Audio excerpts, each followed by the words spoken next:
بسم الله الرحمن الرحيم. الحمد لله رب العالمين، والصلاة والسلام على نبينا محمد بن عبد الله وعلى آله وأصحابه وأزواجه وذرياته وأهل بيته أجمعين ومن تبعهم بإحسان إلى يوم الدين. أما بعد، وقد قال الله تبارك وتعالى في القرآن المجيد: يا أيها الذين آمنوا كتب عليكم الصيام كما كتب على الذين من قبلكم لعلكم تتقون أيام معدودات. محترم سامعین و ناظرین، آج دوسری بار پھر اس اسٹیج سے اس ہفتہ وارے پروگرام کے ماتحت مجھے آپ حضرات سے مخاطب ہونے کا موقع ملا. سب سے پہلے اللہ رب العالمین کا شکر ادا کرتا ہوں کہ اللہ تعالیٰ نے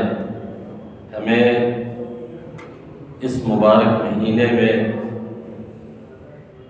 چند باتیں آپ حضرات کے سامنے رکھنے کی توفیق عنایت فرمائی، اور پھر اللہ تعالیٰ کے حمد اور شکر کے بعد مرکزی جمعیت اہل حدیث ہند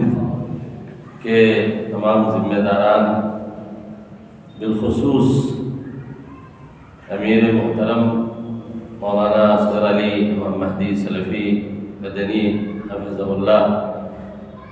اور ان کے جملہ معاونین، خاص طور پہ ڈاکٹر شیس محمد ادریس تیمی،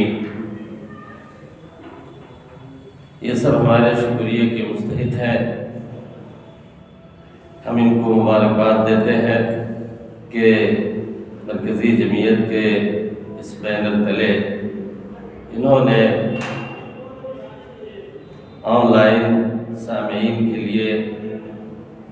ایک اچھا علمی اور دینی پروگرام مرتب کیا ہوا ہے،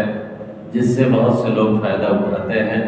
اللہ تعالیٰ ان کو جزائے خیر عطا فرمائے. حاضرین و سامعین، یہ مبارک مہینہ جس سے ہمارا گزر رہے ہیں، اس کی فضیلت، اس کی برتری اور اس کی بڑائی کے لیے یہی کافی ہے کہ اللہ رب العالمین نے 12 قمری مہینوں میں اس کو سب سے افضل مہینہ قرار دیا ہے. اور اللہ تعالیٰ کا یہ نظام ہے دنیا میں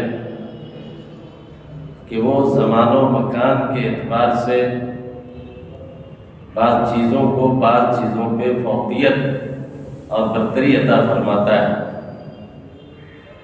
مکان کے اعتبار سے آپ دیکھیں گے تو دنیا میں بعض ایسی جگہیں اللہ تعالیٰ نے بنائی ہیں جن کو دوسری جگہوں پہ اللہ نے فضیلت دے رکھی ہے، جن میں سے خاص طور پہ 3 جگہیں حدیث میں بیان کی گئی ہیں. مکہ المکرمہ میں واقع مسجد حرام، فلسطین میں واقع بیت المقدس، مسجد بیت المقدس یا مقدس، اور مدینہ منورہ میں واقع مسجد نبوی. اسی طریقے سے زمان کے اعتبار سے یہ جو 12 مہینے اللہ نے مقرر کیے ہیں سال کے، ان 12 مہینوں کو اللہ تعالیٰ نے الگ الگ درجات، الگ الگ مراتب میں تقسیم کیا ہے، اور یہ بتایا کہ ان میں بالاطلاق، بالاتفاق سب سے افضل مہینہ رمضان المبارک کا مہینہ ہے. اور اس کی اہمیت اور اس کی فضیلت اس اعتبار سے اور زیادہ بڑھ جاتی ہے کہ اللہ رب العالمین نے اس ماہ مبارک کو اپنی آخری کتاب قرآن مجید کے نزول کے لیے منتخب فرمایا۔ چنانچہ اسی ماہ مبارک میں قرآن مجید کا نزول 2 بار ہوا۔ پہلی بار اللہ تعالیٰ نے پورے قرآن مجید کو ایک مرتبہ لوح محفوظ سے بیت العزہ 7ویں آسمان کے اوپر اللہ نے منتقل فرمایا جبریل کے واسطے سے، اور دوسری بار اس قرآن مجید کے نزول کی ابتدا بھی اسی ماہ مبارک میں مکہ مکرمہ کی ایک پہاڑی کے اوپر غار حرا جس کو ہم کہتے ہیں، اس پہاڑی کے اوپر اس کی ابتدا جب ہوئی،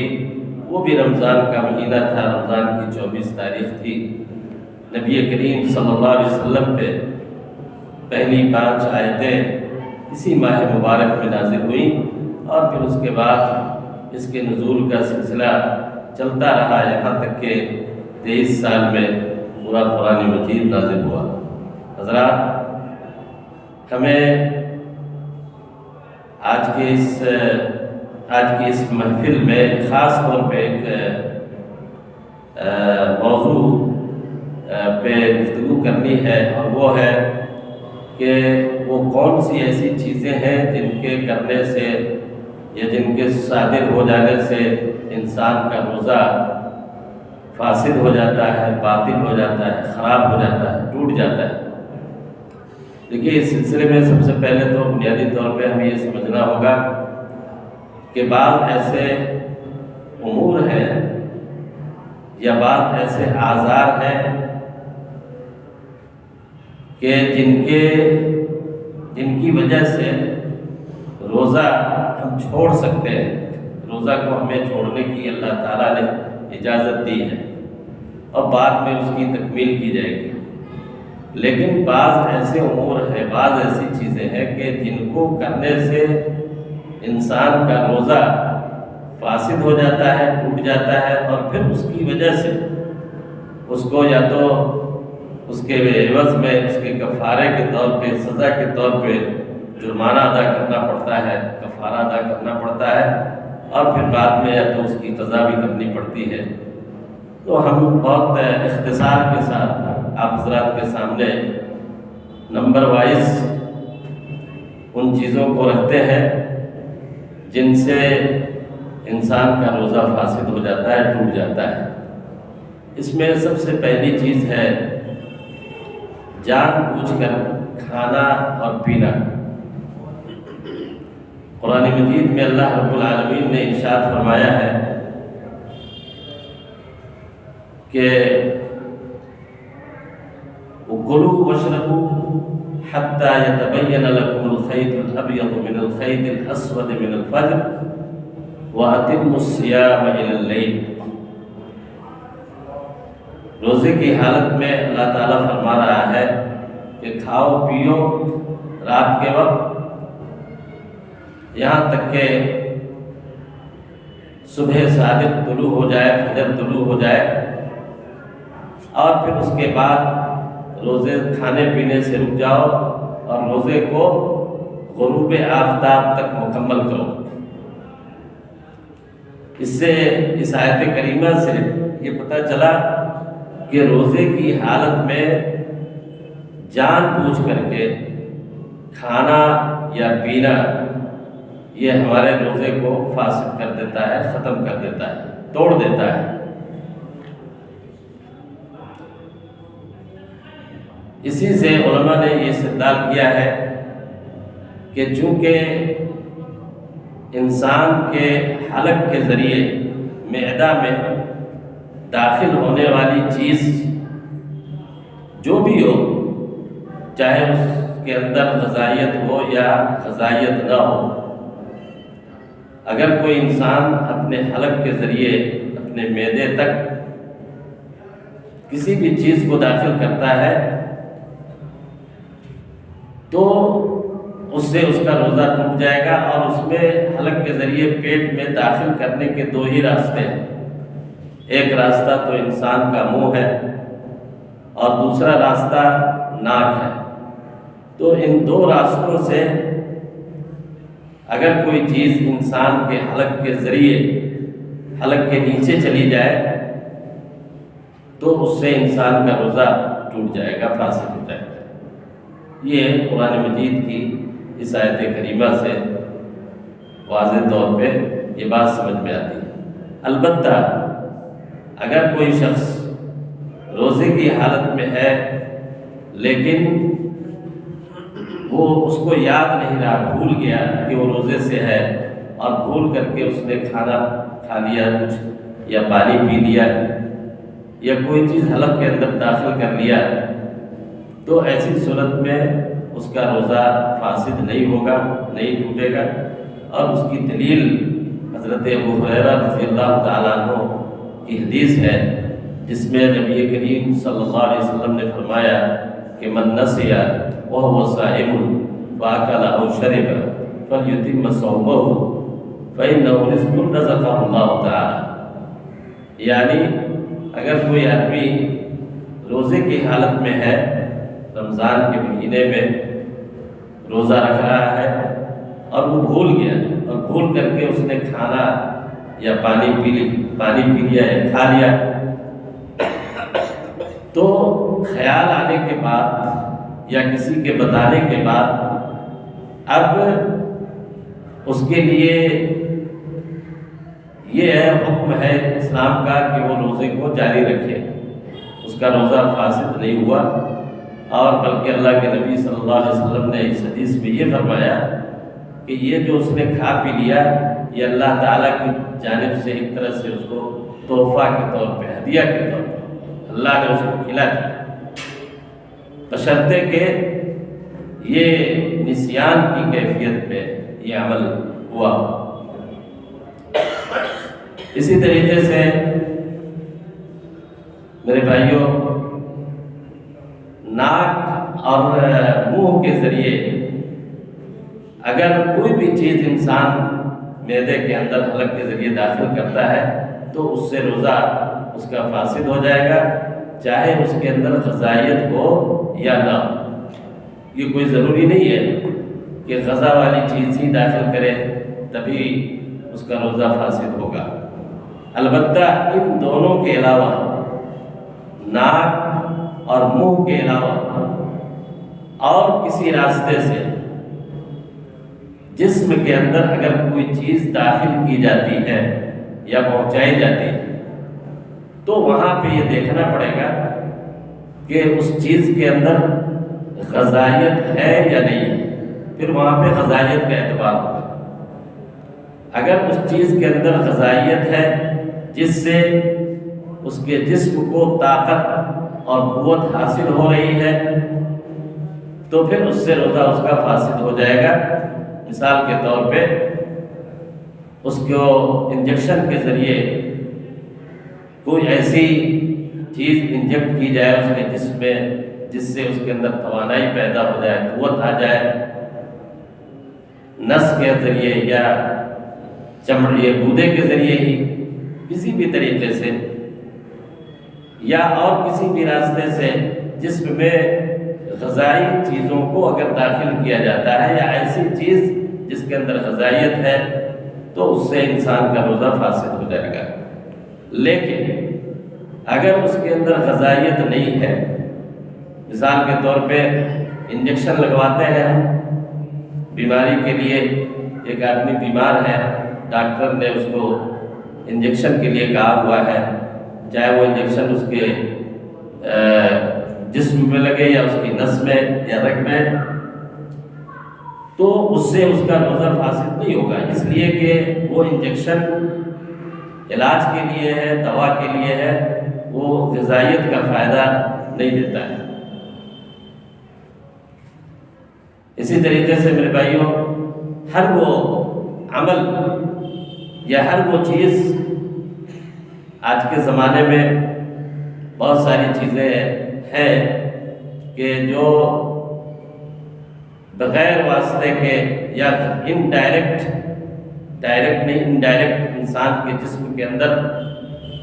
اگر پہنچا دی جاتی ہے تو اس سے انسان جو ہے نا اپنے جسم میں طاقت اور قوت محسوس کرتا ہے، اور کبھی یہ چیز علاج کی طرف سے بھی ہوتا ہے۔ تو ہمیں یہ قاعدہ یاد رکھنا چاہیے کہ ناک اور منہ کے علاوہ اگر کوئی کسی دوسرے راستے سے جسم میں ایسی چیز پہنچتی ہے، کوئی بھی چیز، تو وہاں پہ ہمیں یہ دیکھنا ہوگا کہ اس کے اندر غذائیت ہے یا نہیں۔ اگر غذائیت ہے تو روزہ فاسد، اور اگر غذائیت نہیں ہے تو روزہ فاسد نہیں ہوگا۔ دوسری چیز جس سے انسان کا روزہ ٹوٹ جاتا ہے وہ ہے پچھنا لگوانا، حجامہ جس کو کہتے ہیں۔ اللہ کے نبی صلی اللہ علیہ وسلم کی حدیث ہے، راوی حضرت خدیج بن رافع صحابی ہے، وہ کہتے ہیں کہ رسول اللہ صلی اللہ علیہ وسلم نے فرمایا کہ افطر الحاجم والمحجوم، حدیث صحیح ہے کہ پچھنا لگانے والا، حجامہ کرنے والا اور پچھنا لگوانے والا، یعنی جس کو پچھنا لگایا جا رہا ہے، دونوں کا روزہ ٹوٹ گیا۔ افطر،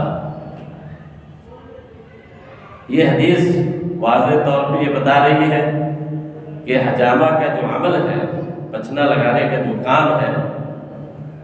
یہ اس کا کرنے والا بھی اور جس کو یہ لگایا جا رہا ہے اس کا بھی روزہ ٹوٹ جائے گا۔ یہ نص سے ثابت ہے حدیث کے، اس لیے اس میں کسی تعویل یا کسی علت یا کسی اور چیز کی کوئی گنجائش نہیں ہے۔ ہاں یہ ضرور ہے کہ علماء نے اس بات کی صراحت ضرور کی ہے کہ نبی کریم صلی اللہ علیہ وسلم کے زمانے میں پچھنا لگانے کا جو طریقہ تھا وہ یہ تھا کہ انسان کے جسم میں کہیں پہ اگر کوئی تکلیف ہوتی تھی، کوئی بیماری ہوتی تھی، تو اس زمانے میں وہاں پہ ایک آلہ کے ذریعے جسم کے اندر سوراخ کر کے اور پچھنا لگانے والا اس آلہ کو اس میں داخل کر کے اس کے خون کو اپنے منہ سے کھینچتا تھا، منہ سے کھینچتا تھا، اور منہ میں لے جانے کے بعد یا اس آلے کے اندر خون کو بھر جانے کے بعد اس کے بعد پھر اس کو باہر کیا جاتا تھا خون۔ تو اللہ کے نبی صلی اللہ علیہ وسلم نے اس حکمت کے پیش نظر کہ پچھنا لگانے والا جب خون کھینچتا ہے اپنے منہ سے آلہ کے ذریعے، تو امکان اس بات کا ہے کہ خون کے کچھ حصے ہے نا اس کے منہ میں داخل ہو جائے، ارادی یا غیر ارادی طور پہ، شعوری یا غیر شعوری۔ یہ ایک حکمت یا ایک علت لوگوں نے بتائی ہے، اور جس کو پچھنا لگایا جاتا ہے اس کا روزہ اس لیے ٹوٹا کہ اس کے جسم سے خون کا وافر مقدار جو ہے نکل گیا، تو جس کی وجہ سے وہ جو ہے نا روزہ رکھنے کا اہل نہیں رہا، کمزور ہو گیا۔ تو یہ دو علتیں عام طور پہ بیان کی گئی ہیں پچھنا لگوانے سے متعلق جو روزہ توڑنے کی جو روایت ہے اس سلسلے میں۔ لیکن آج کے زمانے میں اگر حجامہ یا پچھنا لگوانے کا جو کام ہے اس کی نوعیت اگر بدل گئی ہے اور اس میں اس طرح کے حالات پیدا نہیں ہوتے ہیں، پھر بھی یہ کہا جائے گا کہ یہ عمل بہرحال ناقض صوم ہے، اس لیے کہ نبی کریم صلی اللہ علیہ وسلم نے اس کو ناقض صوم کہا ہے، روزہ توڑنے والا عمل بتایا ہے۔ ہمیں اس کی علت سمجھ میں آئے یا نہ آئے، ہمیں شریعت کے حکم پہ عمل کرنا ہے۔ اس لیے کہا گیا، بتایا گیا کہ یہ جو پچھنا لگوانا ہے یہ انسان کے روزے کو توڑ دیتا ہے۔ اسی ضمن میں علماء نے یہ بھی بیان کیا کہ اگر کوئی انسان اپنا خون ڈونیٹ کرتا ہے،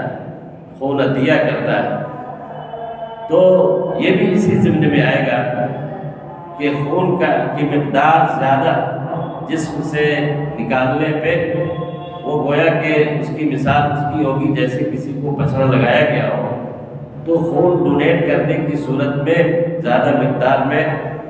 پھر وہ آدمی اس کا روزہ ٹوٹ جائے گا اور روزہ نہیں رکھے گا، بعد میں اس کی قضا کرے گا۔ لیکن اگر خون جسم سے تھوڑی مقدار میں نکالا جاتا ہے، جیسے ٹیسٹ وغیرہ کرانے کے لیے بیماریوں کے علاج کے سلسلے میں بلڈ ٹیسٹ کے لیے، تو پھر اس سے روزہ نہیں ٹوٹے گا، اس لیے کہ وہ مقدار اتنی نہیں ہوتی ہے جو پچھنا لگانے کی صورت میں روزہ ٹوٹنے کی جو بات حدیث میں کہی گئی ہے، اور جس پہ قیاس کر کے دوسرے اعمال کو یا ڈونیٹ وغیرہ کرنے کو جو روزہ توڑنے کے ضمن میں داخل کیا گیا ہے۔ تو اسی طریقے سے آج کے زمانے میں خاص طور پہ ایک اور مسئلہ ہے ڈائلیسس کا۔ بہت سے لوگ اللہ نہ کرے بیمار ہوتے ہیں رمضان کے مہینے میں، تو وہ اپنا ڈائلیسس کرانا ان کو ہوتا ہے، ان کے گردے خراب ہو جاتے ہیں، خون کی تبدیلی کا مسئلہ آتا ہے۔ تو ڈائلیسس کے اندر کیا ہے کہ جیسا کہ اطباء نے بتایا اور دیکھا گیا کہ مریض کے جسم سے خون کو نکال کر کے ایک پروسیس کے ذریعے اس کو صاف کیا جاتا ہے، اس کی گندگی کو، اس کے اندر جو انفیکشن ہے اس کو ختم کیا جاتا ہے، اور پھر اس میں کچھ الگ سے کچھ دوسری چیزیں داخل کرنے کے بعد اس خون کے اندر پھر مریض کے جسم میں اس کو دوبارہ انجیکٹ کیا جاتا ہے، ڈالا جاتا ہے۔ یہ جو پروسیس ہے اس کو علماء نے کہا کہ اس سے روزہ ٹوٹ جائے گا اگر کوئی انسان روزے کی حالت میں ڈائلیسس کرواتا ہے، جسم سے خون نکلواتا ہے اور پھر اس کو داخل کرتا ہے جس میں، تو اس دن وہ روزہ نہیں رہے گا، اس لیے کہ یہ روزہ کو توڑ دے گی۔ اس لیے کہ اس کی دلیل بھی وہی حدیث ہے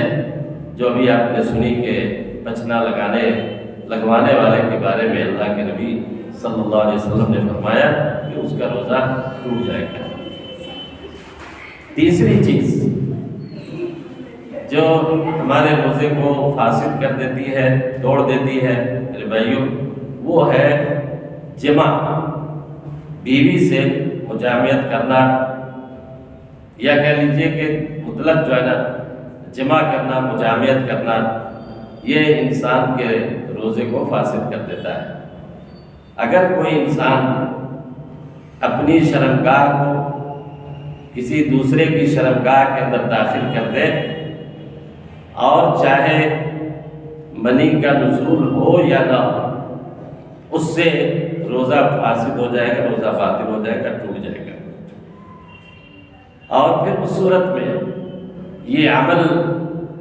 رمضان کے دنوں میں، چونکہ اس کو شریعت نے منع کیا ہوا ہے اور اس کی تاکیدی طور پہ اس کی ممانعت آئی ہے، اس لیے اگر کوئی ایسا کرتا ہے تو روزہ تو اس کا فاسد ہو ہی گیا، مزید اس کے بارے میں یہ بتایا گیا کہ وہ اس کو کفارہ بھی اس کا ادا کرنا پڑے گا۔ ایک کفارہ کیوں ادا کرنا پڑے گا؟ اس کی وجہ یہ ہے کہ حدیث قدسی میں اللہ کے نبی صلی اللہ علیہ وسلم نے فرمایا ہے کہ انسان جب روزہ کوئی بھی عمل جب کرتا ہے تو پھر اس کے اندر اتنا زیادہ اخلاص کا معاملہ نہیں ہوتا، لیکن روزہ ایک ایسا عمل ہے کہ انسان صرف اللہ کے لیے ہی کرتا ہے، اور اس میں یہ بھی فرمایا کہ یدعو شہوتہ لأجلی، اللہ تعالیٰ کہتا ہے کہ انسان اپنی شہوات کو، اپنی خواہشات کو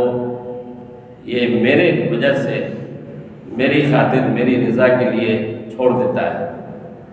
تو اللہ تبارک و تعالیٰ نے روزے کی حالت میں اس بات کا مطالبہ ہم سے کیا ہے کہ ہم اپنے جذبات اور خواہشات اور قوت جمع کو کنٹرول کریں اور اللہ کی رضا کے لیے، اللہ کے لیے اس کو چھوڑیں۔ لیکن اگر ہم نے یہ نہیں چھوڑا تو ہمیں اس کا کفارہ دینا پڑے گا، اور اس کا کفارہ جو حدیث میں بتایا گیا کہ یا تو وہ آدمی ایک گردن، ایک غلام آزاد کرے، اور اگر یہ نہیں ہو تو 2 مہینے تسلسل کے ساتھ بغیر وقفے کے 2 مہینے کا روزہ رکھے، اور اگر یہ بھی نہیں کر سکا تو 60 مسکین کو کھانا کھلائے۔ ایک مسکین کا کھانا جو ہے 2.5 کلو اگر غلے کی شکل میں وہ فراہم کرتا ہے تو ایک دن کے لیے 2.5 کلو جو ہے نا تیار غلہ جو ہے نا اس کو دینا ہوگا، یا پھر جو ہے وہ 3 ٹائم کا کھانا اس کے لیے فراہم کرے 60 مسکین کے لیے۔ یہ کفارہ حضرت ابو ہریرہ رضی اللہ تعالیٰ عنہ کی ایک مشہور حدیث ہے، وہ بیان کرتے ہیں کہ ایک بار ہم لوگ نبی کریم صلی اللہ علیہ وسلم کی خدمت میں بیٹھے ہوئے تھے، تو ایک شخص آیا مجلس کی، صحابہ کی، ایک صحابی آئے پریشان حیران، نبی صلی اللہ علیہ وسلم کے سامنے بیٹھ گئے اور کہنے لگے کہ اے اللہ کے نبی میں تو برباد ہو گیا، میں تو ہلاک ہو گیا۔ پوچھا کیا بات ہے؟ تو اس صحابی نے کہا کہ اللہ کے نبی میں نے روزے کی حالت میں دن کے وقت میں نے اپنی بیوی سے مجامعت کر لی، ہم بستری کر لی، مجھے یہ اب خیال آیا کہ یہ عمل تو بہت شدید گناہ کا عمل ہے، اب میرا کیا ہوگا؟ تو اللہ کے نبی صلی اللہ علیہ وسلم نے اس کو بٹھایا اپنے پاس اور یہ بتایا کہ دیکھو اب تمہارے لیے 3 آپشن میں 3 چیزیں ہیں، ان میں سے کسی ایک کو اختیار کرنا پڑے گا۔ وہی پہلی چیز یہ بتائی کہ یا تو تم ایک غلام خرید کر کے آزاد کر دو، یا غلام ہے تمہارے پاس تو اس کو آزاد کر دو اللہ کے لیے، یا پھر 2 مہینے کا روزہ رکھو۔ تو اس آدمی نے پہلا آپشن جب اس کے سامنے اللہ کے رسول نے رکھا غلام آزاد کرنے کا، تو اس نے کہا کہ اللہ کے رسول میری پوزیشن جو ہے نا اتنی اچھی نہیں ہے، میں بہت غریب آدمی ہوں، میں کہاں سے غلام لے کے آؤں گا، خرید تو سکتا نہیں، میرے پاس غلام ہے نہیں، میں آزاد نہیں کر سکتا۔ تو کہا کہ ٹھیک ہے تو 2 مہینے کا روزہ رکھو پھر 60 دن کا۔ تو اس صحابی نے کہا کہ اللہ کے رسول میرے بس کی یہ چیز نہیں ہے کہ میں 2 مہینے تسلسل کے ساتھ روزہ رکھ سکوں، میں اس کے لیے اہل نہیں پاتا ہوں اپنے آپ کو۔ تو اللہ کے رسول نے کہا کہ ٹھیک ہے 60 مسکین کو کھانا کھلانا ہوگا۔ تو انہوں نے کہا کہ اللہ کے رسول میں ایک غریب آدمی ہوں، مسکین آدمی ہوں، میرا اپنا کھانا، میرے گھر والوں کا کھانا مہیا کرنا میرے لیے مشکل ہے۔ تو آپ نے اس وقت اس کو کہا کہ ٹھیک ہے آپ بیٹھ جاؤ، میں انتظار کرو۔ مجلس میں دوسرے صحابہ بھی موجود تھے، گفتگو جاری تھی۔ کچھ دیر کے بعد نبی کریم صلی اللہ علیہ وسلم کی خدمت میں کھجور کا ایک ٹوکرا بھرا ہوا کھجور کا کوئی لے کر کے آیا، ہدیہ کیا۔ تو اللہ کے رسول صلی اللہ علیہ وسلم نے اس کو دیکھنے کے بعد پوچھا کہ بھئی وہ آدمی کہاں تھا جو آیا تھا فدیہ کے سلسلے، کفارہ کے سلسلے میں معلوم کرنے کے لیے؟ تو اس کو بلایا گیا، وہ آیا تو اللہ کے نبی نے کہا کہ لے جاؤ اس کو، اور اس کو جو ہے نا کچھ لوگوں میں تقسیم کر دینا، مسکینوں میں تقسیم کر دینا، یہی تمہارے لیے 60 مسکین کے کھانا کھلانے کا جو کفارہ ہے اس کا عوض بن جائے گا۔ تو اس صحابی نے اللہ کے رسول سے کہا کہ اللہ کے رسول اس مدینے کی آبادی میں، مدینہ 2 پہاڑوں کے بیچ میں اس وقت آبادی تھی، کہا کہ اس 2 پہاڑ کے بیچ میں جو آبادی ہے مدینے کی، اس پوری آبادی میں مجھ سے زیادہ اس کھجور کا مستحق دوسرا کوئی نہیں۔ اللہ کے نبی ہنسنے لگے، زور سے آپ کو ہنسی آ گئی، اور آپ نے فرمایا کہ ٹھیک ہے تو ایسا ہے کہ آپ لے جاؤ اس کو اور اپنے گھر والوں کو بھی کھلاؤ، اپنے بچوں کو کھلاؤ۔ یہ حدیث میرے بھائیوں دلیل ہے اس بات کے لیے کہ اگر روزے کی حالت میں انسان سے یہ غلطی ہو جائے جامعیت کی جمع کی تو اس صورت میں روزے کی قضا کے ساتھ ساتھ اس کو یہ شدید قسم کا کفارہ جو ہے نا ادا کرنا پڑے گا۔ یہ 3 چیزیں ہوئی روزہ کو توڑنے والی۔ چوتھی چیز ہے انسان کا قے کرنا۔ قے کا مطلب ہوتا ہے کہ پیٹ کے اندر جو کھانا اور پانی ہے اس کو کسی ذریعے سے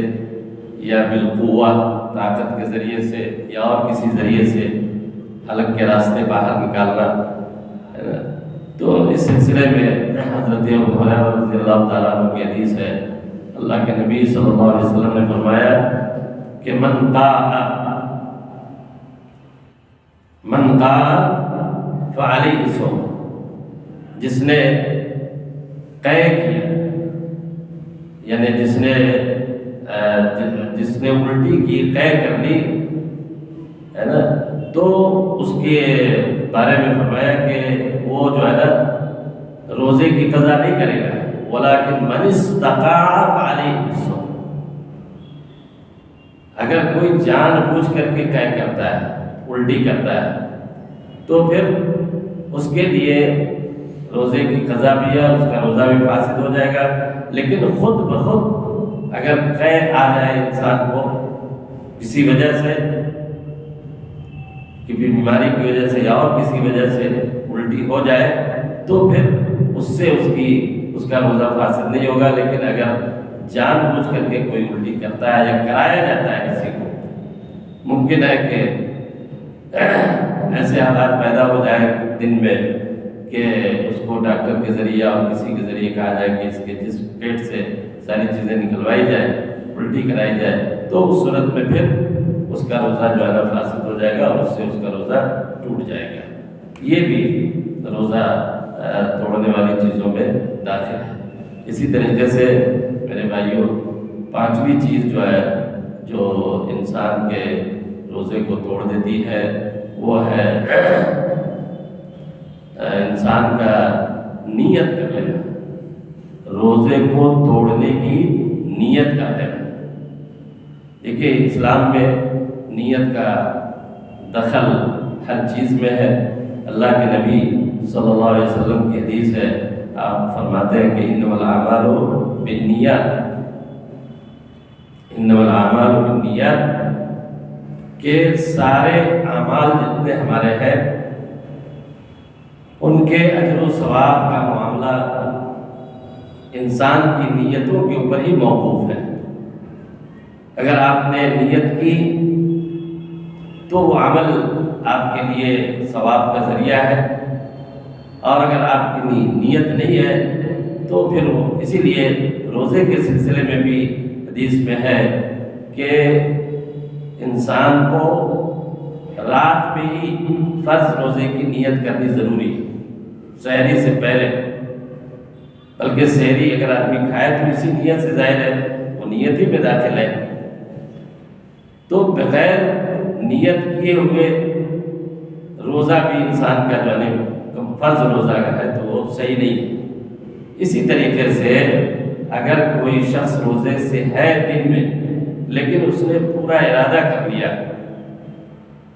دل سے پختہ کہ مجھے آج روزہ نہیں رہنا، یہ نیت ہے، تو اس سے انسان کا روزہ ٹوٹ جائے گا، چاہے اس کو کھانے پینے کی میسر کوئی چیز ہوئی ہو یا نہ ہوئی۔ یعنی نیت یہ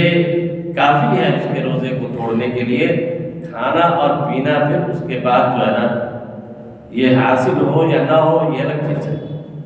ظاہر ہے کہ جب نیت کر لے گا آدمی روزہ توڑنے کی تو ظاہر ہے کہ کھائے گا پیے گا بھی، لیکن فرض کیجئے کہ ایک آدمی پختہ طور پہ ارادہ کر لیتا ہے کہ آج مجھے روزہ نہیں رہنا ہے، چھوڑ دینا ہے، اور بھول گیا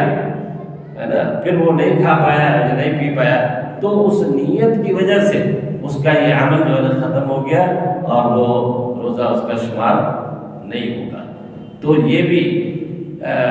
اس سے جو ہے نا انسان کا روزہ جو ہے فاسد ہو جائے گا، ٹوٹ جائے گا، اگر انسان جو ہے اس کی نیت کر لیتا ہے۔ میرے بھائیوں، اسی طریقے سے ایک اور چیز ہے جو انسان کے روزے کو فاسد کر دیتی ہے، اور وہ ہے انسان کا اسلام سے پھر جانا، جس کو ہم ارتداد کہتے ہیں۔ قرآن مجید میں اللہ رب العالمین نے ارشاد فرمایا کہ لئن اشرکت لیحبطن عملک،